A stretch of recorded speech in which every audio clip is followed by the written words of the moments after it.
The HOA walked onto my property like they ruled the lake, until one forgotten document blew their whole kingdom apart.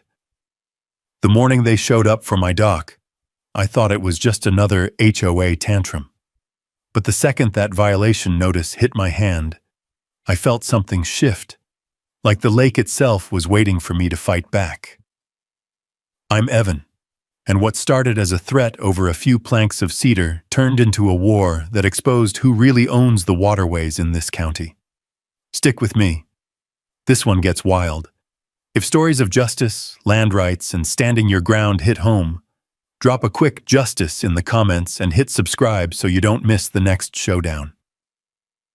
The first light of Montana morning always comes quiet, like it's taking its hat off before stepping into the day.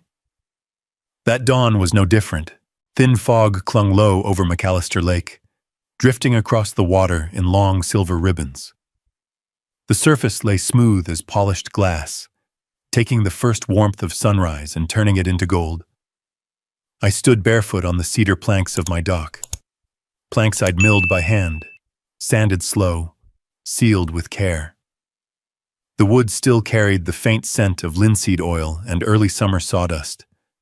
It was the smell of peace, of work done right, of the promise I'd made to my father before he passed. Keep the lake in the family. Keep it honest. The air tasted clean, cold enough to sting the lungs, and the stillness was so complete I could hear the soft ticking of my cooling coffee mug. That dock was my quiet place, my anchor when the world felt too loud, too fast. I took a slow sip, watching the mist settle around the far pine line like a blanket.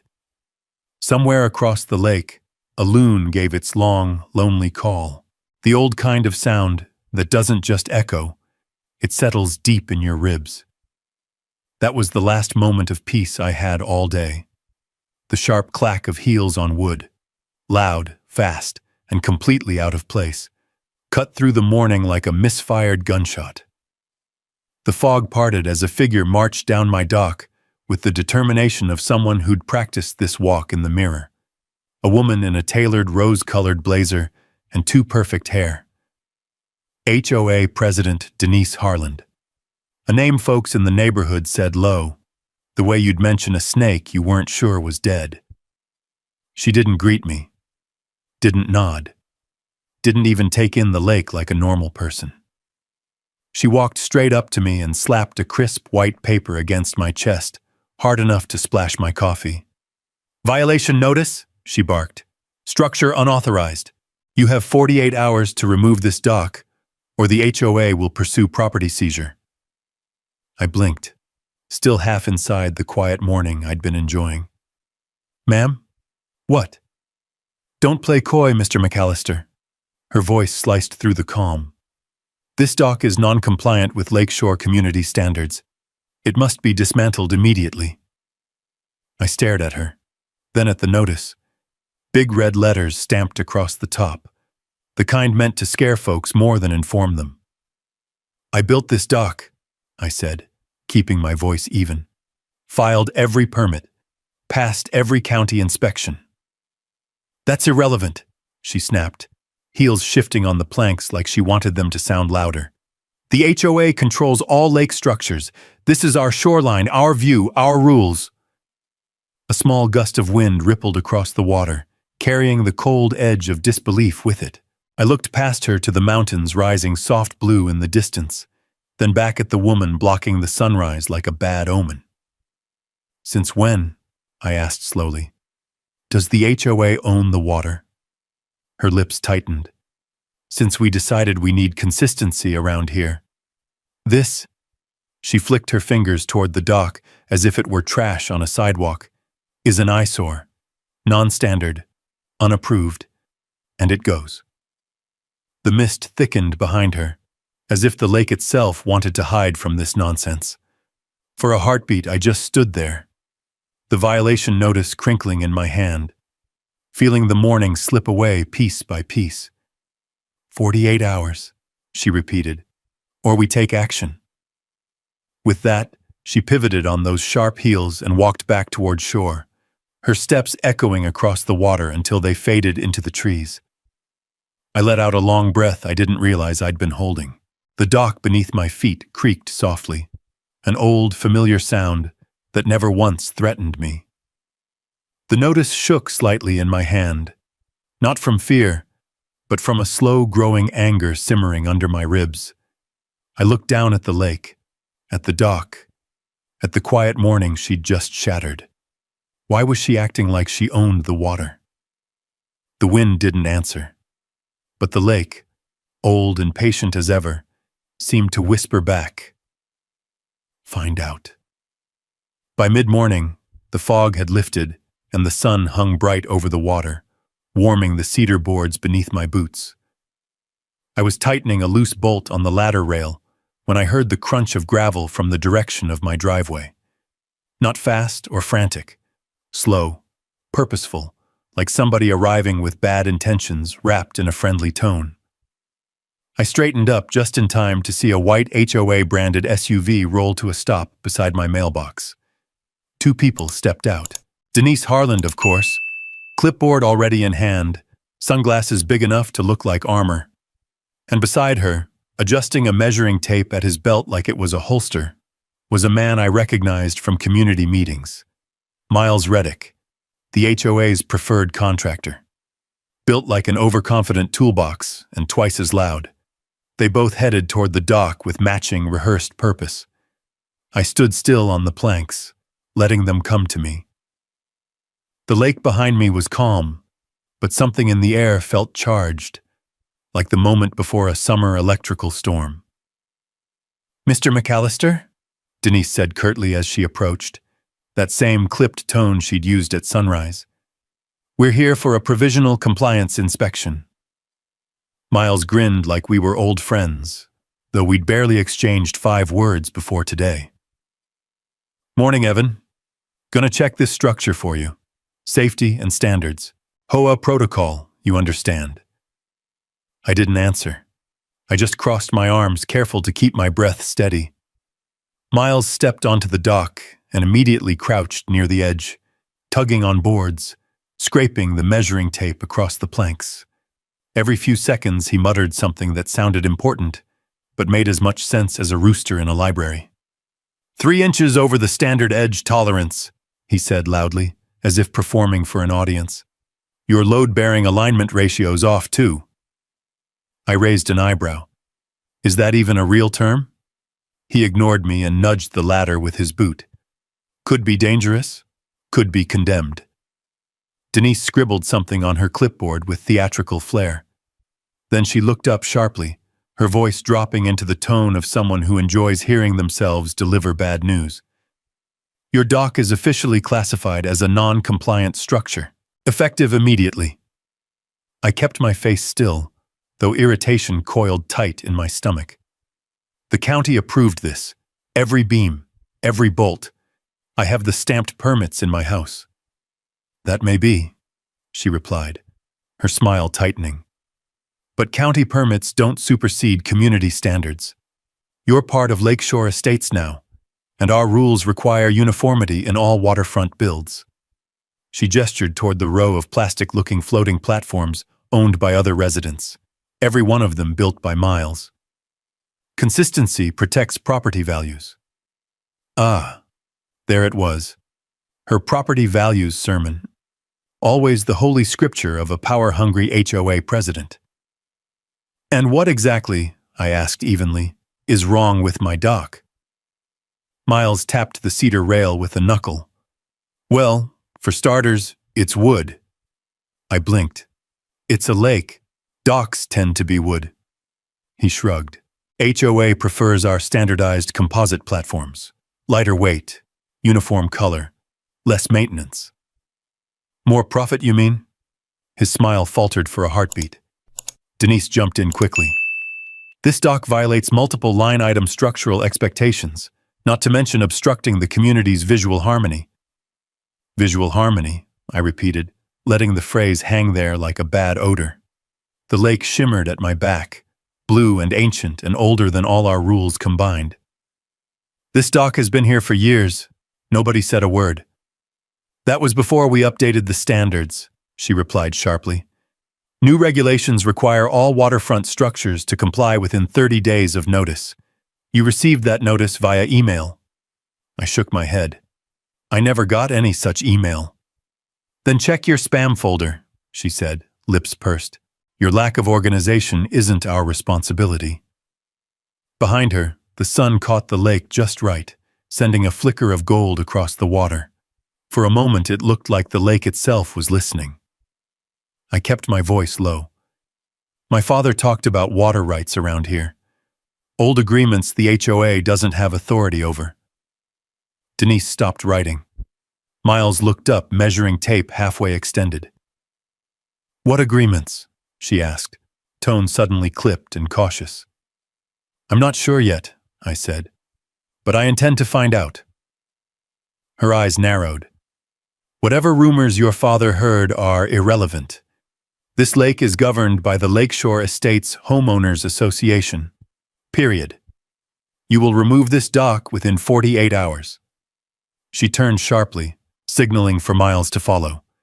He rolled up his tape, gave me a smirk meant to intimidate, then trudged after her. Before stepping off the dock, Denise paused and looked back over her shoulder. You're making this harder than it needs to be. It's just a dock. I stared at her, then at the violation notice in my hand, its red lettering glaring in the sunlight. Just a dock. It was the last piece of my father's legacy, the thing we built together, plank by plank, learning the lake's moods as we worked. And now this woman was treating it like scrap lumber in her way. I felt something shift inside me. Not anger exactly. Something colder. Something steady. As they walked away, the lake carried their reflections across the surface, warping them into strange shapes. I looked down at the notice again. If the HOA didn't control the lake, then who did? The wind brushed against the pines, whispering like it had secrets it was finally ready to share. And I knew this wasn't just about a dock anymore. This was the start of something much bigger. The next morning, thin sheets of frost clung to the cedar boards, making them glitter pale blue under the rising sun. I stepped outside with my coffee, boots crunching on the gravel path. The air had that crisp, metallic bite Montana mornings get right before winter starts sniffing around the edges of fall. It should have been peaceful, but the peace didn't make it to my porch. Somebody had been there before me. A stack of glossy HOA flyers lay scattered like dead leaves across the steps. Bold letters screamed from the front page. Unsafe, non-standard dock endangers our community. There was even a small, grainy picture of my dock, crooked, zoomed in, and darkened just enough to make it look like something out of a cautionary safety pamphlet. I crouched down, picking up one of the flyers. The edges were still cold, meaning they'd been dropped within the hour, probably under cover of dawn. Beneath the headline, smaller text read, Homeowner irresponsibility threatens the lakefront lifestyle. Report concerns immediately. A hotline number followed. My number, no, but close enough for folks not paying attention to dial mine anyway. A truck door slammed next door. Grant Holloway, my 62-year-old neighbor, stood in his yard scratching his beard, a mug steaming in his hand. Saw them posting those, he called over. Denise's board cronies, the tall one and the woman with the red scarf, didn't look like they were out for morning exercise. I walked over, holding one of the flyers. You see which way they headed? Toward the cul-de-sac, he said. Looked mighty proud of themselves, too, like kids who just egged a house. A tight breath escaped me. They're escalating fast. Grant took the flyer and snorted. Son, that dock of yours is stronger than any plastic platform on this lake. If that thing is unsafe, then I'm a ballet dancer. I tried to smile, but the knot in my stomach tightened. Grant must have seen it in my face because he tapped his mug against his leg thoughtfully. Your father ever tell you about the old agreements out here? Folks around the lake used to talk. Bits and pieces, I said. Nothing concrete. You might want to dig deeper, he murmured. This HOA didn't always run things. The lake used to have its own rules. Before I could ask him more, my phone buzzed. An HOA email notification. Subject line: immediate attention required. Reckless construction activity. I didn't even need to open it to know the narrative had spread. I walked back to the dock to check it for myself, running my hands along the railing. The wood was cold beneath my palms, the grain familiar beneath my fingertips. Every knot, every groove. I'd built this thing with my father. It wasn't just a structure. It was history. And then I saw it. A section of the dock near the far corner, just where the ladder met the water, looked splintered, rough, wrong. I knelt, brushing the edges with my thumb. Fresh break. Not natural. Someone had taken something sharp, a boot heel, a tool, something, and jammed it into the wood. Not enough to break it completely, but enough to weaken the joint. Sabotage, plain and simple. I let the cold morning wind fill the silence, steadying myself. Anger flared in my chest, hot and sharp, but I kept it contained. I'd learned long ago that anger used wrong just made you sloppy, and sloppy didn't win fights, especially not legal ones. I stood up and walked back toward the house. The frost on the grass crunched beneath my steps, but the sound barely reached me. I went straight to the tool shed and pulled out a small metal case. Inside were 2 wireless security cameras, still in their packaging. I'd bought them months ago, but never needed to install them. Now I did. By noon, they were mounted, one facing the path from the road, another watching the dock from the tree line. I checked the live feed on my phone. The angles were clean. Anyone stepping foot near that dock would be seen. As I tightened the last mount, a low rumble echoed from up the hill. A group of residents walked past, dressed for morning strolls but watching me with thin, judging eyes. One whispered something to another. A woman in a blue jacket clutched her coffee cup tighter and turned away sharply. The rumor machine was officially running. I tried not to let it get to me, but the weight of their stares dug deep. It's one thing to be disliked. It's another to be painted as a danger to your own community. The flyers, the emails, the whispered conversations, they weren't random. They were strategic. I headed back to the porch, pulled open my mailbox, and found a fresh white envelope with the HOA seal stamped on the corner. Inside was a printed letter. Failure to comply with immediate dock removal may result in escalating fines. Any further modifications or attempts to reinforce the structure will be considered defiance of HOA directives. I let the letter fall to my side. They weren't just after the dock. They were after control. The cold air tugged at the hem of my jacket, and the lake behind me reflected a sky turning steel gray. A storm was brewing, literal or not, I couldn't tell, but everything in my chest knew this wasn't going to blow over. That evening, long after the sun had slipped behind the mountains and the lake turned dark as ink, my cameras chimed softly. Motion detected. I checked the screen. 2 figures walked near the end of the dock, hoods up, flashlights off, moving slow. Just silhouettes. But one of them had the same posture, the same swagger, as Miles Reddick. They didn't break anything this time. Just inspected. Took pictures.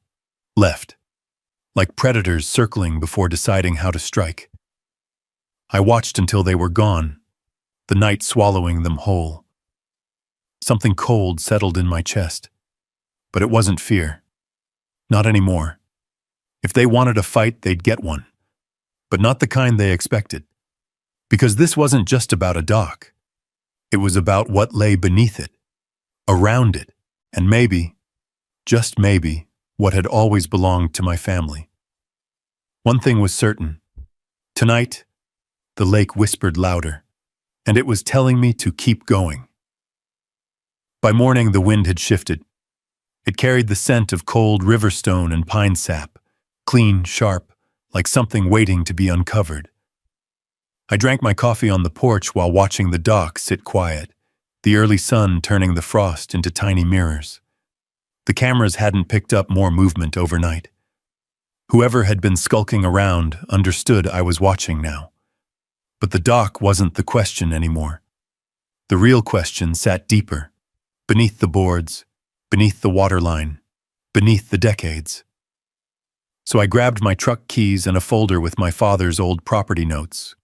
Half-legible handwriting, dog-eared survey maps, yellowing receipts for cedar wood and rust-proof bolts, and headed toward the county seat. McAllister Lake sits 25 minutes outside the town of Garnet Ridge, a place where time moves slower than traffic. The drive curves along dense lodgepole forests, then breaks open into wide views of the valley.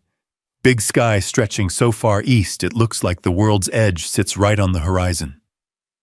Dust rose in little clouds behind my tires as I pulled into the gravel lot of the county records building, a squat structure of tan stone and faded green trim. Inside smelled like old paper and cooler air that hummed from vents older than I was. "Morning, Evan," called a voice from behind the counter. Dolores Martinez, county records clerk since before most of the residents at Lakeshore Estates were born. She wore her usual thick glasses, her hair pinned loosely with a fountain pen stuck through it. "What brings you in? Not property tax time yet?" I held up the folder. "Looking for historical documents. Lake ownership, old dam permits, anything tied to McAllister Lake or the original watershed." She raised an eyebrow. "Your family's land?" "Yeah." She studied my face, reading more than I said. "This about the HOA trouble?" "They're claiming authority over water," I said. "I'm not convinced they ever had any." Her mouth tugged into a grin. "Well, sweetheart, let's find out." She turned, grabbed a ring of keys big enough to anchor a fishing boat, and motioned for me to follow. The back room was lined with metal filing cabinets, towering, dented from decades of elbows and dropped boxes. The sunlight barely made it through the dusty windows, catching floating particles like a slow-moving snowstorm inside the stale air. Dolores unlocked a cabinet drawer labeled Crest Creek Dam Projects, early 1900s. "These records go back to when the county first started messing with that watershed," she said. "Back before HOAs even existed." She flipped through folders with practiced efficiency, humming softly as she dug deeper. Finally, she pulled out a thick, yellowed file with a rusted metal clasp. "Morrison, McAllister, Holloway," she murmured. "All the old families tied to the lake. Here we go." She laid the file on the reading table. The paper crackled as I opened it. Handwritten engineering schematics, notes in pencil, and a map drawn in charcoal ink showing the original creek channel, dam outline, and the property boundaries that existed almost a century ago. My eyes locked onto one line written in ink darker than the rest, underlined twice. "Perpetual water management rights assigned to E. McAllister, 1924. A cold ripple ran down my spine. Dolores leaned in. "See that? Your grandfather's initials. This isn't common. Counties don't hand out perpetual anything unless they're desperate." I scanned the documents. The more I read, the clearer the story became. The original dam had been engineered partially by my grandfather, who'd designed the overflow channels and safety gates. In exchange for private funding and land access, the county granted long-term authority over the water system, including maintenance, shoreline structures, and tributary rights. Not to the public, not to an agency, to my family. "It says here," Dolores continued, tapping a line with her fingernail, "that any future developments, communities, or associations must acquire written authorization from the holder of the water rights." I stared at the line until the letters blurred. "So the HOA never got permission. And legally?" She pushed her glasses up her nose. "They don't have a drop of authority over that lake." The room felt suddenly smaller, the weight of 90-year-old ink filling the air like static. Dolores wasn't finished. She pulled another bundle of papers from a separate folder, maintenance logs, correspondence between county engineers, and a ledger of Watergate inspections. Each one bore a signature, EM or JM. My grandfather, then my father. And finally, at the bottom, transfer of rights to Evan James McAllister. Recorded 1999. The breath left my lungs. My father had transferred the rights to me the same year he had his heart attack. I'd been too young then to understand the paperwork he shoved at me in the lawyer's office, too shocked to grasp anything beyond grief. I steadied my hand on the table's edge. They can't regulate my dock. They can't regulate anything, Dolores said. Not the docks, not the water levels, not even the boat traffic. They've been operating under the assumption the lake was community property. She looked me in the eye, voice lowering. But legally? That lake, and its entire water system, is yours to manage. Outside, a gust rattled the thin windows. Dust shimmered in the beam of light cutting across the table. I swallowed hard. If I bring this to them, they won't accept it. They'll fight. Oh, honey, she said, patting my arm. Of course they'll fight. Bullies always fight when someone stronger stands up. I nodded slowly. Then she handed me copies, certified, stamped, sealed. Documents that felt heavier than their weight. Evidence inked long before Denise Harland ever bought her lakefront home. When I stepped back outside, the wind had shifted again, colder, sharper. My truck door creaked as I opened it, the sound echoing across the quiet lot. As I sat there with those documents on the passenger seat, a new kind of tension settled in my chest. Not fear, but clarity. I knew exactly how deep the HOA's false authority went now, and I knew exactly where to strike first. The lake didn't whisper this time. It waited. By the time I drove back into Lakeshore Estates, the sky had shifted from a bright Montana blue to a dull steel gray. Storm clouds trailed lazily over the mountains, hinting at the kind of weather that creeps in slow, then hits hard. Fitting, I thought. Nature had a sense of timing that made the HOA look like amateurs. I pulled into my driveway. More flyers were scattered across my porch, this time laminated, as if the HOA expected rain and wanted their warnings to survive the storm. The headline color had changed from red to a more dramatic blood orange. Dramatic people love dramatic ink. I ignored them and walked straight down to the dock, the papers from the county tucked safely in a waterproof envelope under my arm. The cedar planks were dry but cool, and I took a moment to kneel, pressing my palm against the wood. Old habit. My father used to say you could feel the truth of a thing better with your hands than your eyes. The truth of this dock? It wasn't going anywhere. Footsteps crunched behind me. I turned. A small crowd had gathered at the edge of my yard. 6 or 7 neighbors bundled in fleece jackets, holding their coffee cups like shields. Their expressions ranged from uneasy to hostile. Conversations hushed when I looked up. The storm overhead seemed to fall silent just to listen. "Morning," I said, standing. No one answered.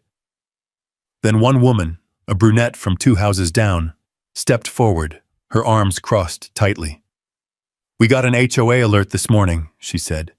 "Says your dock failed a safety review. Says it could collapse and drag someone into the water." I exhaled slowly. "That's false." Another neighbor shook his head. "They said you refused to take corrective action, that you're endangering the community." "The community," I repeated, tasting the bitterness of how easily people buy a lie. Did they also mention the part where they damaged the dock themselves? That got them whispering, quiet, uneasy, flickering glances from one to another. None of them stepped closer, but none walked away either. It told me everything. They weren't loyal to the HOA, just scared of it. Before I could say more, a familiar silver SUV turned the corner, moving slower than usual. The vehicle stopped by my mailbox, and the driver's door swung open. Of course. Denise Harlan stepped out wearing a tailored black coat and a confident smile that didn't reach her eyes. A thick binder was tucked under her arm, and walking beside her, clipboard and tape measure ready, was none other than Miles Reddick. I felt the air tighten. "Mr. McAllister?" Denise called out, approaching with brisk, determined steps. "Good. You're here. We've called an emergency HOA meeting. You're expected to attend." I crossed my arms. "On what grounds?" "On grounds of community welfare," she said. "Your unauthorized structure is becoming a neighborhood hazard. We have unanimous board concern and multiple resident complaints." I glanced at the neighbors behind her. Several avoided my eyes. "You mean the complaints you stirred up?" I said quietly. Her jaw tightened. "Don't make this more complicated. We're giving you the opportunity to explain yourself before the board votes on escalating fines. And foreclosure action," Miles added from behind her, "if the violations persist." Something hot flared in my chest, but I forced my voice steady. "You don't have the authority to foreclose on a lakefront property over a dock." "We have broader authority than you think," Denise said sharply, "and we intend to enforce it." That was the moment I understood one simple truth. This wasn't about the dock anymore. Not to them either. This was about power, about someone who'd gotten used to people backing down when she raised her voice, but I wasn't backing down. I reached into the waterproof envelope and pulled out a copy of the 1924 water rights transfer. I didn't hand it to her yet. Not yet. Timing mattered in fights like this. "Denise," I said calmly, "you're pushing something you don't understand, and you're overstepping in ways that are going to cause you legal problems." She laughed. Actually laughed. "Legal problems? Please. Mr. McAllister, you've clearly misunderstood the role of this homeowners association. We set standards. We manage the waterfront. We protect property values." "Under whose authority?" I asked. "Ours," she snapped. The neighbors murmured again. Miles stepped forward. "Look, Evan, no need to make this a big deal. Just tear down the dock, go through our approved builder." He tapped his chest, subtle as a flashing billboard, "and we'll have you compliant in no time." So that was the angle. Profit wrapped in regulation. I took a breath, slow and steady. "No." Denise's eyes flashed. "Then the emergency meeting will proceed as scheduled, and given your refusal to comply, we'll need to review further enforcement measures." "What time?" I asked. "Tonight, 7 p.m. City to our community hall. Don't be late." She turned sharply and walked back toward her SUV, Miles trailing behind her. The neighbors dispersed soon after, whispering as they went, their breath forming little clouds in the cold air. When they were gone, I stood alone on the dock, looking at the envelope in my hand. The papers inside felt heavier than they should, like holding the spine of the lake itself. I could have shown the documents right then, ended the argument, shut down their threats. But something in me said to wait. Let them build their case. Let them put every false claim in writing.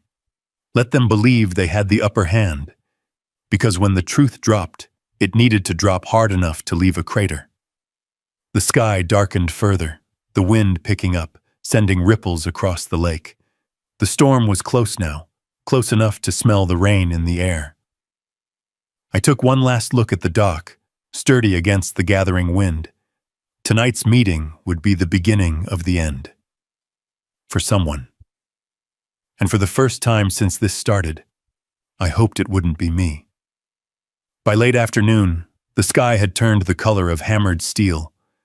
Clouds rolled over the valley, slow and heavy, swallowing the mountaintops as if trying to quiet the world before the storm. The wind barreled through the treetops, carrying the scent of rain and cold stone. The lake's surface, once glass smooth, had begun to ripple in long gray lines. The HOA emergency meeting was hours away.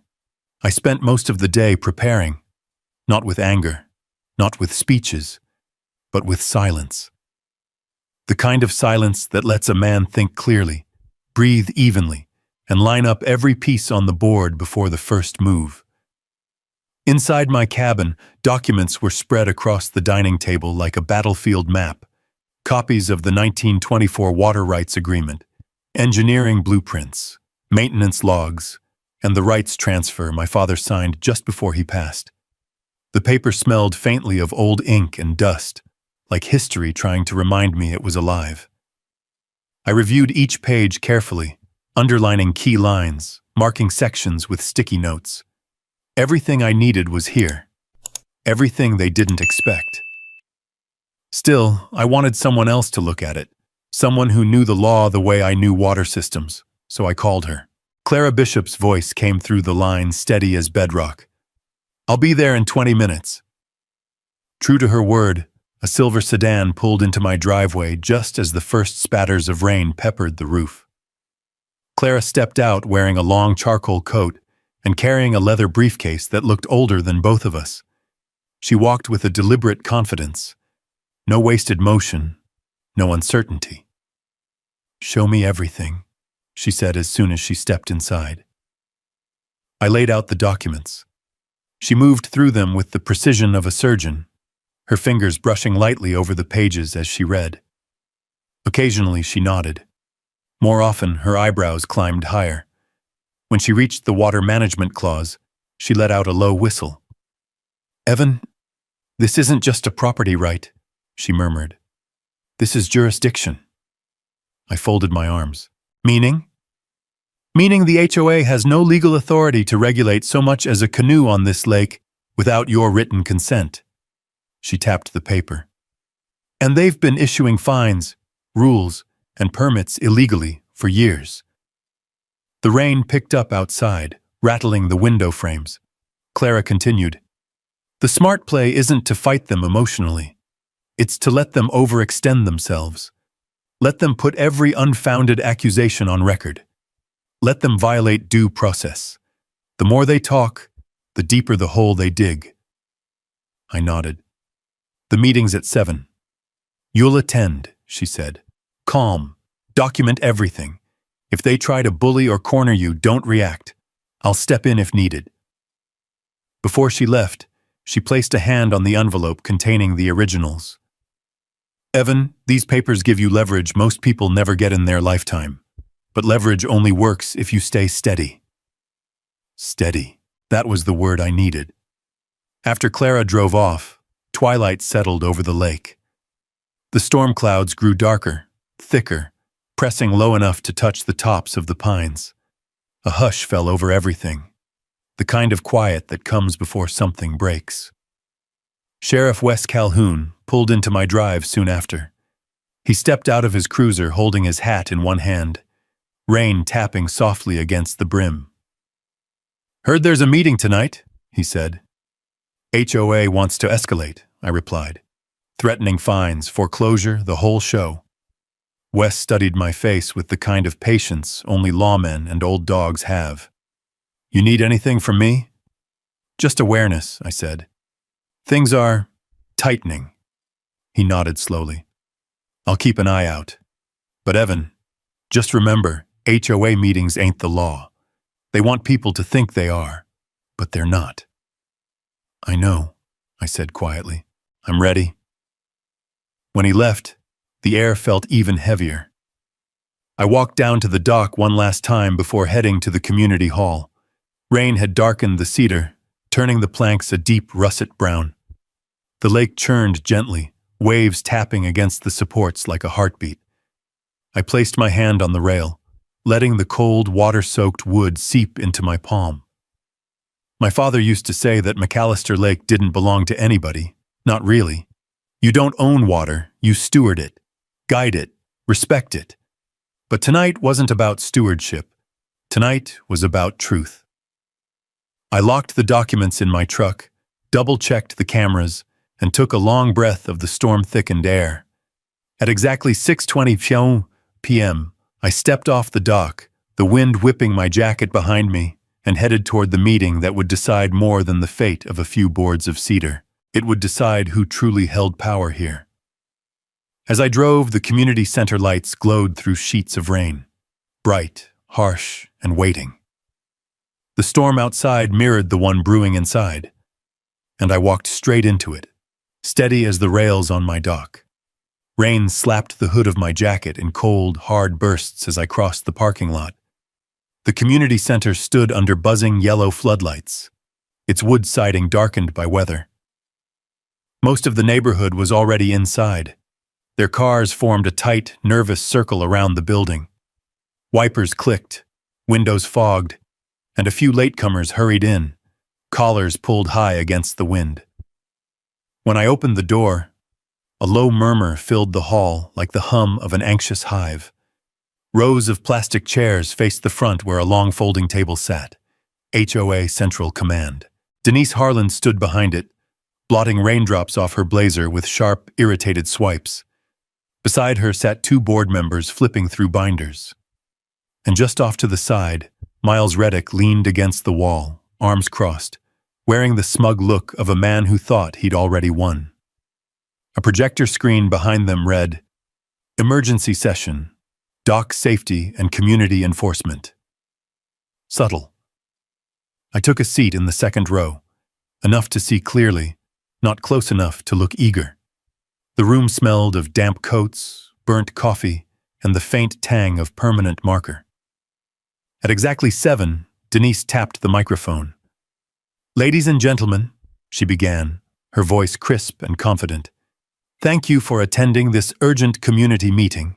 We are here to address a serious threat to our lakefront safety and property values." Several neighbors nodded automatically. Others glanced around, uncertain. A few avoided looking toward me entirely. Denise continued, flipping a page in her binder. "One homeowner has repeatedly refused to comply with basic safety standards. Despite multiple notices, he continues to maintain a dangerous and unauthorized dock structure." A projector slide flashed up, an edited photo of my dock, darkened to make the wood look warped. I clenched my jaw but stayed silent. "This non-compliance threatens the welfare of all of us," she said. "And as HOA president, my duty is to protect this community. Tonight, we will vote on escalating enforcement, up to and including property lien placement." A ripple of whispers filled the room. Rain hammered the roof harder, punctuating every lie she spoke. Denise narrowed her eyes. "Before we proceed, Mr. McAllister will have the opportunity to speak." I rose slowly, feeling every eye settle on me. The storm's rumble echoed through the walls as I approached the podium. "Evening," I said simply. A few people returned the greeting. Most waited, curious, suspicious, uneasy. I rested my hands on the podium. "I've listened to the HOA's concerns. I've heard the accusations. But none of this," I gestured toward the screen, "matches the truth." Miles scoffed loudly. Denise shot him a warning glare. I continued, voice steady. "My dock was built legally, inspected by the county, permitted and approved.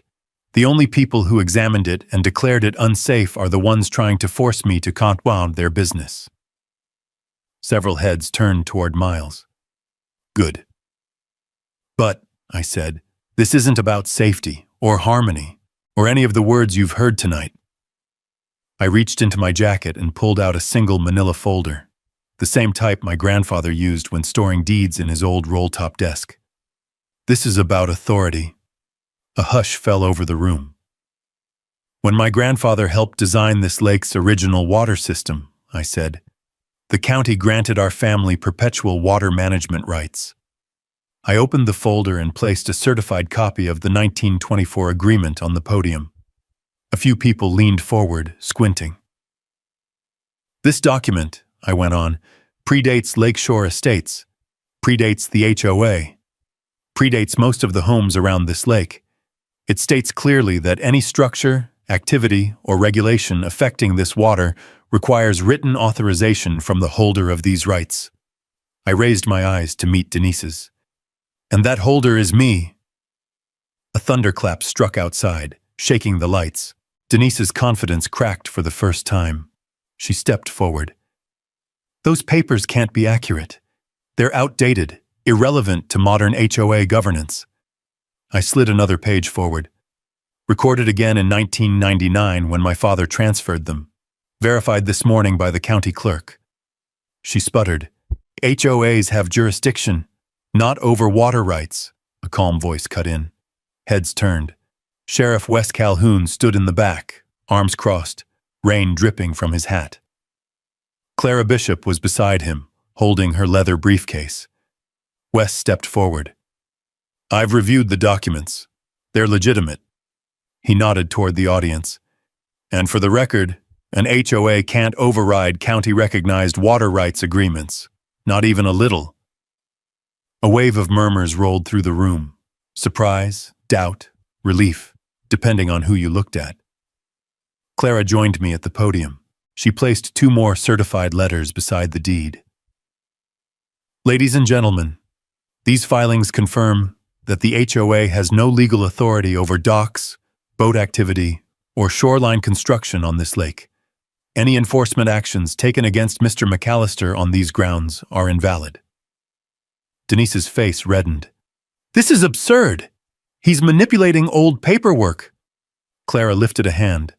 The law is the law, Mrs. Harland, and your board has been acting outside of it. Miles pushed off the wall, pointing at me. So what? He owns the water now? I met his glare. I don't own the lake. I'm responsible for it. Big difference. The room went utterly silent. Clara turned toward the neighbors. Any fines issued related to water access, dock design, or lake use are unenforceable. If the HOA continues these actions, they may face liability. The meaning sank in like a stone dropped in deep water. Denise's composure shattered. You're ruining this community, she snapped. One man cannot hold us hostage with century-old documents. Wes stepped closer, voice low but firm. Nobody's holding anyone hostage. We're just making sure things are done legally. The storm outside hit full force, wind howling against the siding. I stepped back from the podium. I'm not here to fight my neighbors, but I won't be bullied, and I won't let the law be ignored. Not by anyone. For a long moment, nothing moved. Then one of the board members, a man named Thompson, stood. His voice trembled slightly. I didn't know the HOA didn't have authority. I think we should pause enforcement. Another board member nodded. Agreed. But not Denise. Her eyes burned like an oil fire. This isn't over, she said through clenched teeth. Miles muttered under his breath. We'll see about that. They gathered their papers, stiff and rattled, and stormed out of the hall. The room slowly emptied, neighbors avoiding eye contact, trying to process the shift in power. Wes tipped his hat at me. You handled that well. Clara closed her briefcase with a soft click. They'll strike back, but now they'll have to do it without pretending they own the lake. I exhaled long and slow, the weight of the moment easing off my chest. But the storm, both kinds, wasn't done, because the look in Denise's eyes wasn't defeat. It was desperation.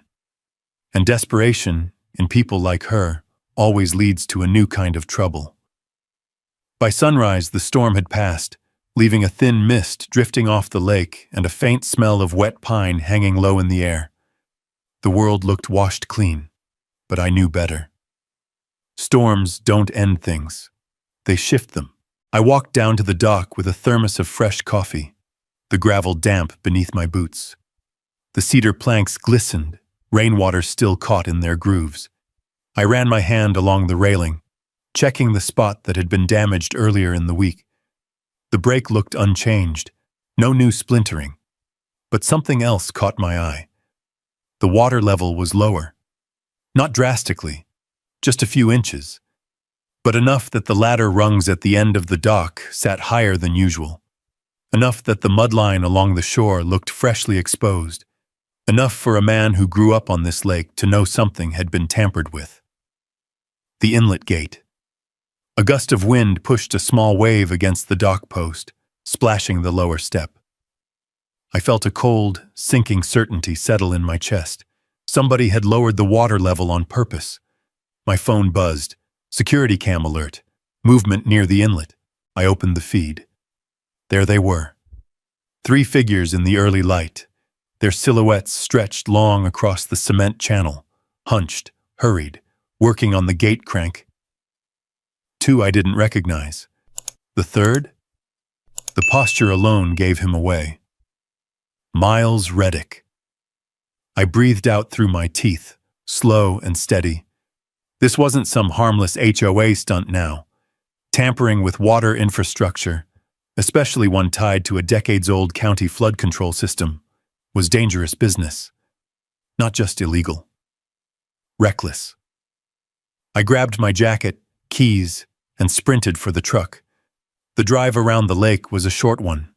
Dusty in summer, slick after rain. Today it was slick. My tires threw mud behind me as I pulled up to the chain gate that blocked access to the inlet path. The gate hung open, swinging lazily in the wind. They hadn't even tried to hide it. I stepped out, boots sinking into soft, rain-soaked earth. Leaves clung to the ground in soggy piles. The inlet roared faintly ahead, a narrow, concrete-lined channel feeding the lake, hidden beneath a canopy of old cottonwoods. When I rounded the corner, the gate came into view. The crank mechanism groaned as 2 men struggled with a rusted wheel, trying to force it another inch lower. Miles stood over them, gesturing angrily, his voice rising in the morning air. "Just a little more," he barked. "The water has to drop enough for the inspector to declare the dock unstable. Denise wants photos by noon." I stepped onto the path, the crunch of gravel loud enough to cut through their conspiracy.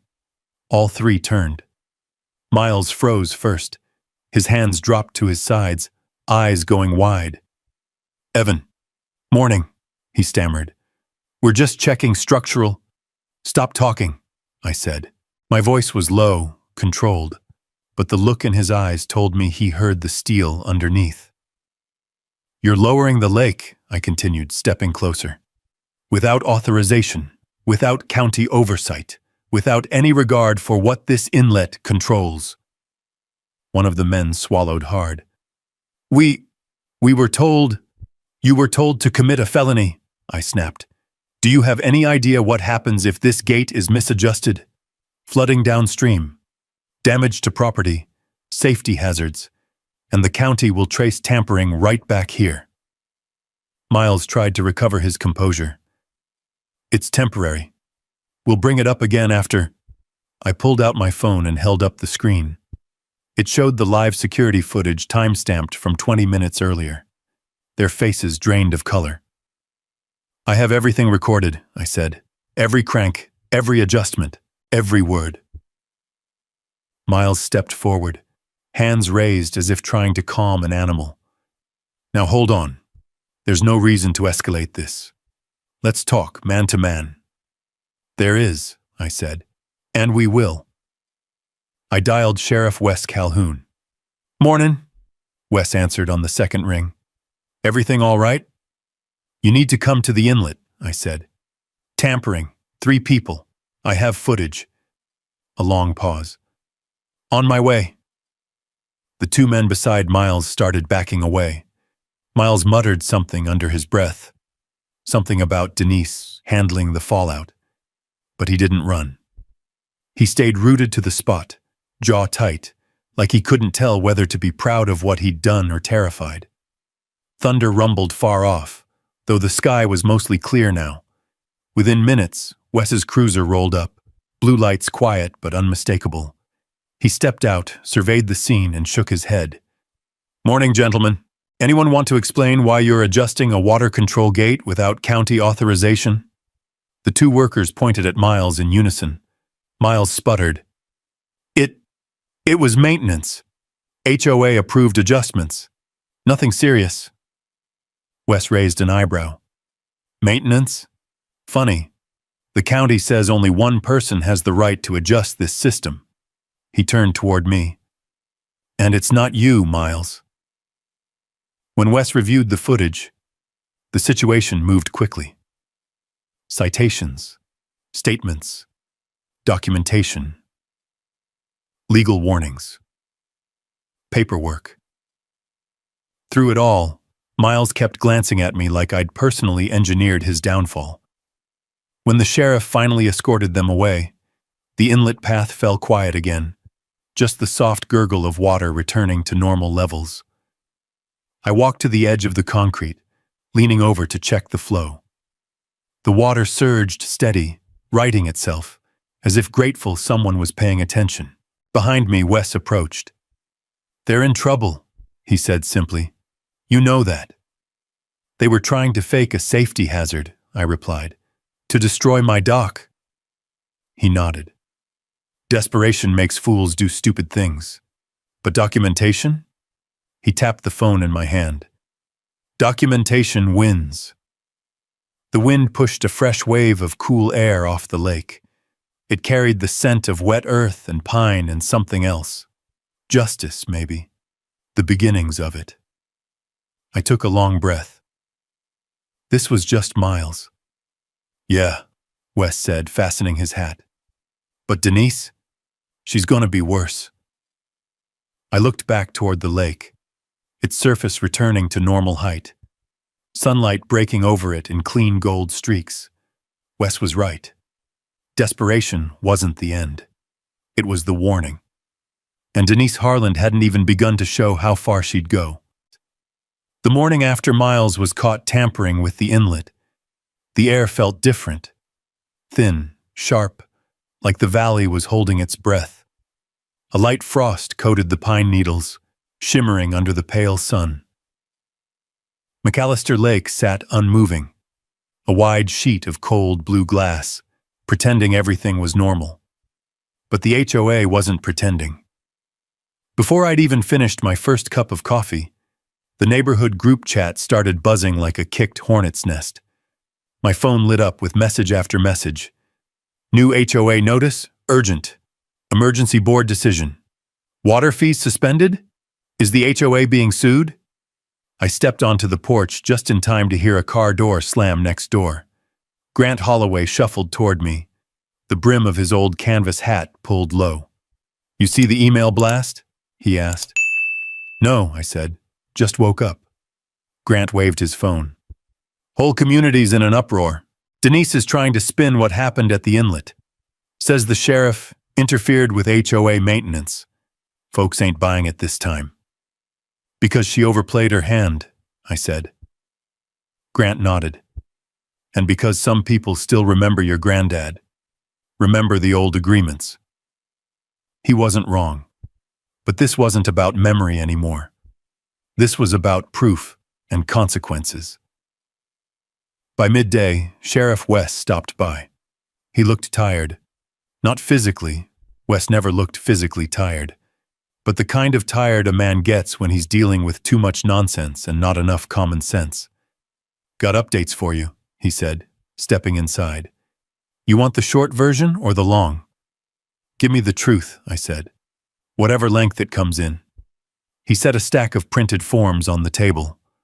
County seal stamped across each one. "Tampering with the inlet triggered a mandatory reporting chain," he said.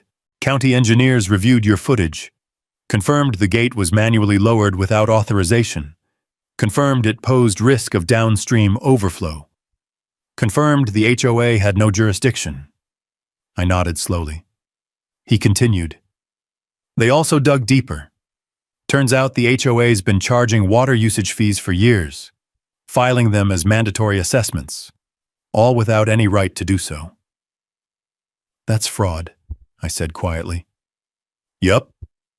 Wes tapped the top sheet. "And this morning the county commissioner officially petitioned for an investigation into unauthorized regulation, forged compliance notices, and misuse of HOA funds." The room felt suddenly smaller. "Denise?" I asked. "Called into the county office an hour ago," Wes said. "Stormed out 10 minutes later. Word is she tried claiming the HOA had implied rights to the lake." I let out a humorless breath. "Implied?" "She waved around binders, Evan. Actual binders, and none of it mattered." I leaned back, letting the weight of it settle. The storm clouds of the last week had finally begun to crack. "What about Miles?" I asked. "County revoked his contractor license pending investigation," Wes said. "He's barred from all community work until further notice." It was the closest I'd ever seen Wes come to smiling. Around 2 in the afternoon, the HOA called another mandatory emergency meeting.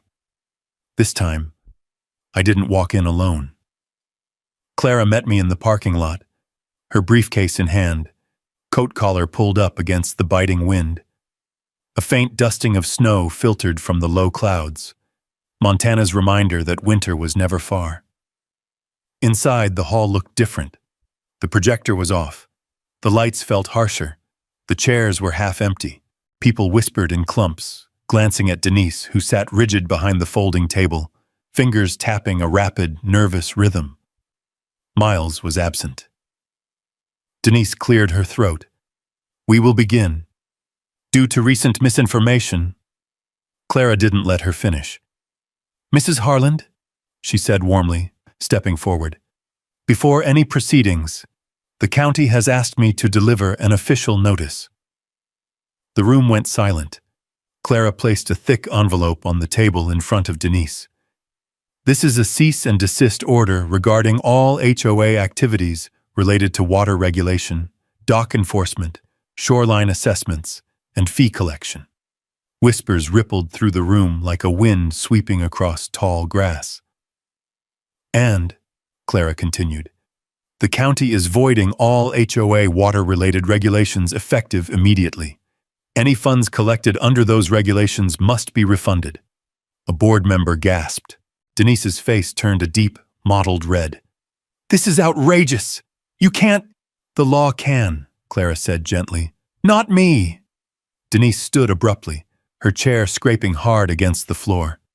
"This is a coordinated attack, a smear campaign by disgruntled residents. Our HOA has authority—" "No," I said quietly. "It never did." She spun toward me, eyes blazing. "You undermined us. I showed the truth. You embarrassed me." "It wasn't personal," I said. "You made it personal when you tried to seize my property." The board members shifted uncomfortably. One of them, a timid man with silver glasses, finally spoke.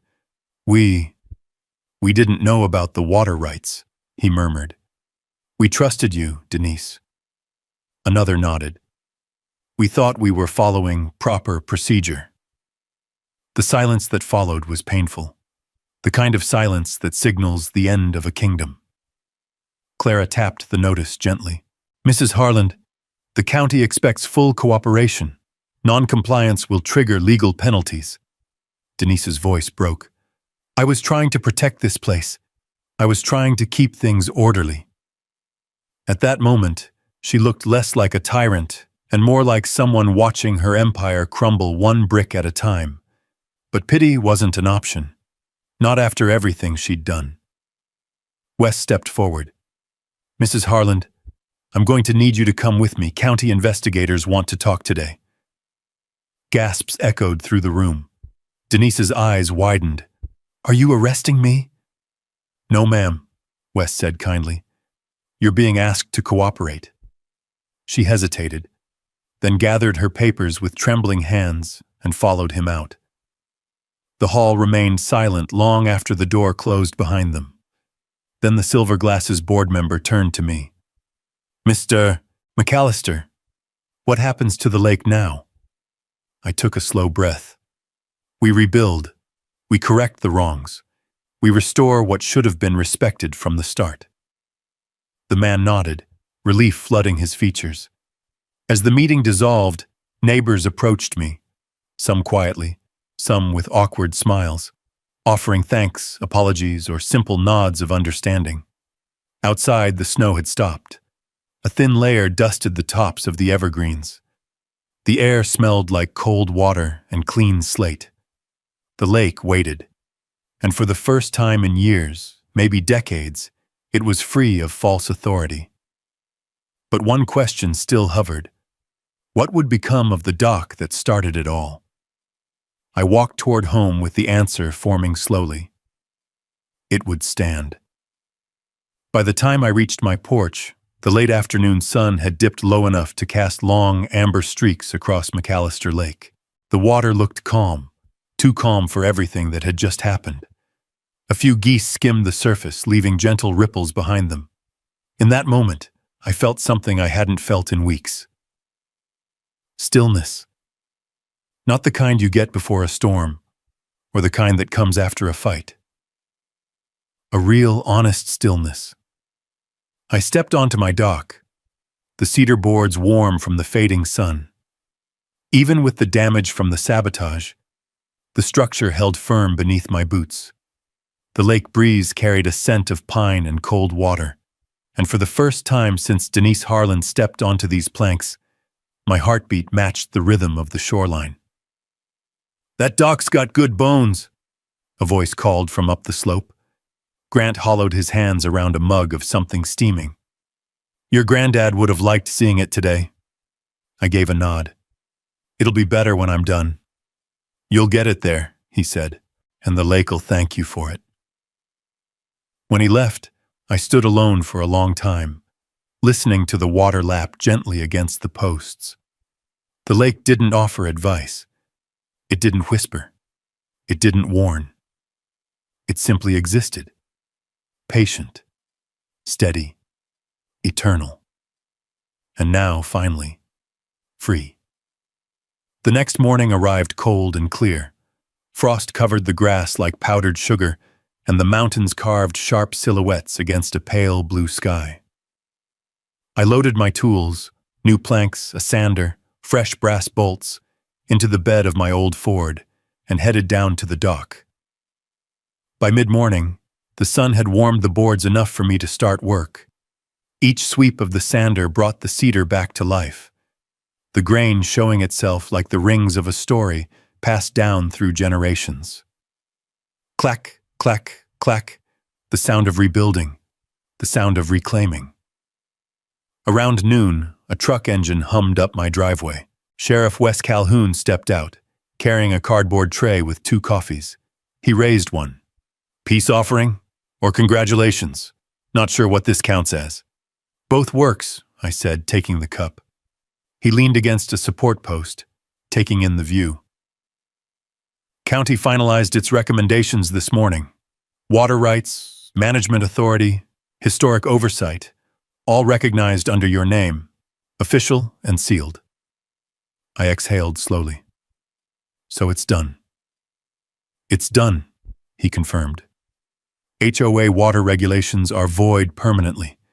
Fraud case against Denise is moving forward. Miles won't hold a contractor's license in this county ever again. And folks around here are, well, grateful. He nudged my shoulder.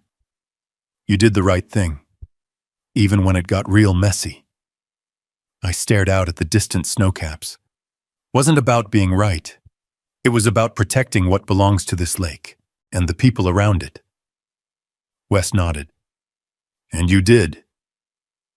He left shortly after, leaving behind the faint smell of department-issued coffee and pine sap. I went back to work, tightening bolts, setting new posts, fitting the bench I'd promised myself would sit here one day. A memorial bench, for quiet mornings, for slow sunsets, for remembering what matters. In the late afternoon, Clara Bishop's Subaru rolled in, crunching over the gravel. She walked down the slope with her coat wrapped tight, her breath visible in the cold air. "Looks good," she said, inspecting the rebuilt corner. "Feels good," I replied. She placed a folder on the newly installed bench. "This is the foundation charter, the lake stewardship plan we talked about.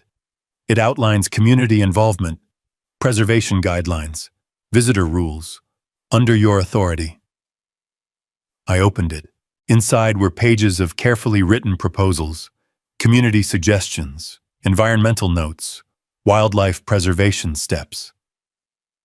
"You're creating something bigger than a dock," she said gently. "You're creating a legacy." I sat on the bench, letting the wood settle beneath me. This place deserves to be protected, not controlled, not exploited. Clara smiled. "Exactly why you're the right person to lead it." We watched the lake in silence for a while. The water reflected the evening sky, a mix of fading gold and deepening blue. Somewhere across the shore, a lone hawk called out, its cry echoing through the valley. Before she left, Clara placed her hand on the backrest of the bench. "Call me if you need anything. Truly." "I will," I said. She walked back up the hill as the sun finally dipped behind the ridge. By the end of the week, the entire dock was rebuilt. Stronger, smoother, reinforced, and stained a warm honey gold that glowed at sunset. Neighbors came by in small groups, some with cookies, some with offers to help, and some with simple apologies. One older man, who had kept quiet through the entire HOA conflict, placed his hat over his heart and said, "Thank you for standing up, for all of us." Another woman hesitated on my porch, then offered a shy smile. "My husband and I, we didn't know what was happening. We should have paid more attention. Thank you for protecting the lake." And maybe the moment that meant the most came from a teenager, barely 16, who stopped while riding his bike past my driveway. "You're the guy who stopped the HOA from charging us water fees, right?" he asked. "I guess that's me." He gave a thumbs up. "Cool. My mom said you saved everyone like $800. I laughed. "Glad to be of service." As he rode off, I realized something important. It hadn't just been my fight. It had been everyone's. And we'd all won. That weekend, as a light snowfall began, I carried a small plaque down to the bench I'd built. Just a simple brass plate. It read, "For those who respect the water, for those who remember the past, for those who choose stewardship over control." I screwed it into place, the metal catching glints of the winter sun.